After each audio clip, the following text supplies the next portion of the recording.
Coaching भी लेनी पड़ती है? कोचिंग मैंने ली थी। मैंने पहले साल मैंने दिल्ली से कोचिंग लिया था। एंड फिर अलग अलग स्टेज पे मैंने टेस्ट सीरीज वगैरह मॉक्स एंड टेस्ट सीरीज मैंने ये अटेम्प्ट किया। 2020 में जो एग्ज़ाम दी उसके लिए भी कोचिंग लिया? इसके लिए मैंने टेस्ट सीरीज लिखे। मैंने एज सच अलग से कोचिंग नहीं लिया तो था। इस बार आपको कोचिंग लेने की आवश्यकता नहीं पड़ी। पढ़ाई कितनी करनी पड़ती है दिन में 24 घंटे? कितनी पढ़ाई करते हो? आ, दिन में 7 से 8 घंटे मैं पढ़ता था।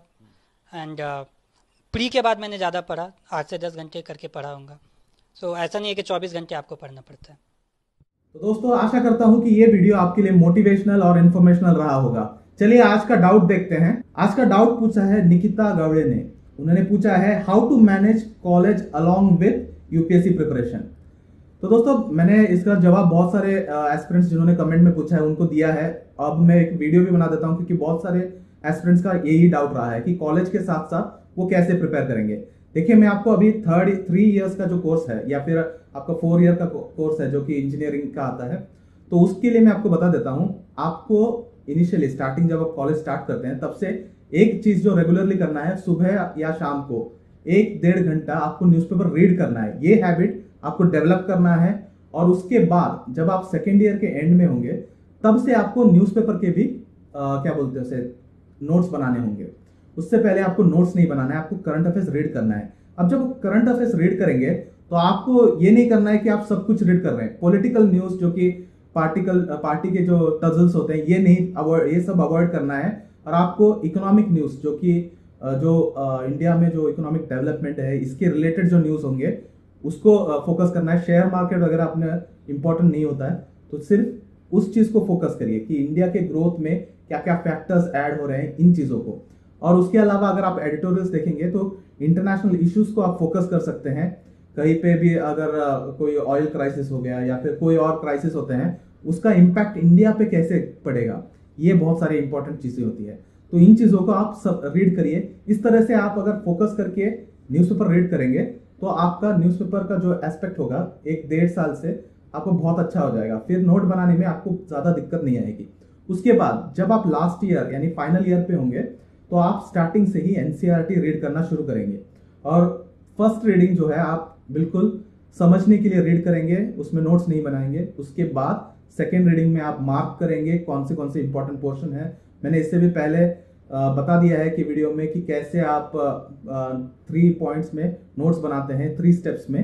तो ये आपको आई बटन में मिल जाएगा कि वो कौन से तरीके से आप कर सकते हैं। इस वीडियो को आप देख सकते हैं और उसे फॉलो करिए और उससे आप नोट्स आपका अच्छा बनेगा। और इससे क्या होगा कि आप जब प्रीलिम्स या मेंस के एग्जाम देंगे तो आपको कम टाइम में ज़्यादा आप कवरेज कर पाएंगे। तो इस तरीके से आप नोट्स बनाएंगे। फिर जो हायर बुक्स जो होते हैं रीड करने के, वो आपके जो लास्ट ईयर जो एंड होता है उस टाइम से आप शुरू करेंगे इंपॉर्टेंट बुक्स। और उसमें जो भी एडिशन होगा वो एनसीईआरटी के नोट्स के साथ आप ऐड कर देंगे। और करंट अफेयर्स को भी इसके साथ अगर जहां जहां आप करंट अफेयर्स ऐड कर सकते हैं उसे करिए, क्योंकि आपका जो आंसर राइटिंग स्किल होगा इससे डेवलप होगा। आपका बेसिक भी होना जरूरी है, आपका जो नॉलेज है वो करंट से भी अटैच्ड होना चाहिए। इससे आपका जो एग्जामिनर होगा जो आंसर चेक करेगा ही विल अंडरस्टैंड कि आप प्रोग्रेसिव थिंकर हैं, आप ऐसे स्टैटिक थिंकर नहीं है। आप आगे की भी सोचते हैं, आप करंट सिचुएशन को भी एनालाइज करते हैं। बहुत अच्छा पॉजिटिव ये देगा आपका इंप्रेशन। तो ऐसे अप्रोच करना है। और लास्ट 6 मंथ में या लास्ट 4 मंथ में थोड़ा आप प्री के फोकस करके कर सकते हैं।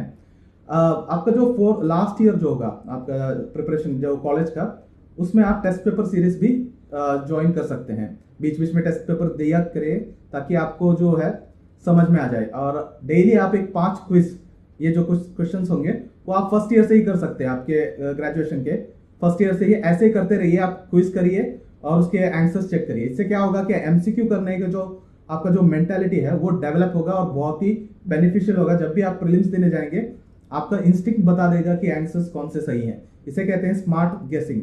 ओके, ऐसे डेवलप होता है। आप सिर्फ डेली 5 क्विज करिए। इसके लिए आईएएस बाबा या इनसाइट्स ऑन इंडिया कुछ भी आप चूज कर सकते हैं।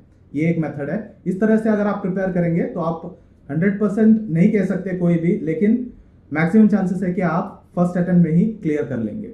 आशा करता हूं कि मैंने आपका डाउट सॉल्व किया है। अगर आपको कोई भी कंफ्यूजन या डाउट हो कमेंट करके पूछिए, मैं आपकी पूरी हेल्प करने की कोशिश करूंगा। Thank you.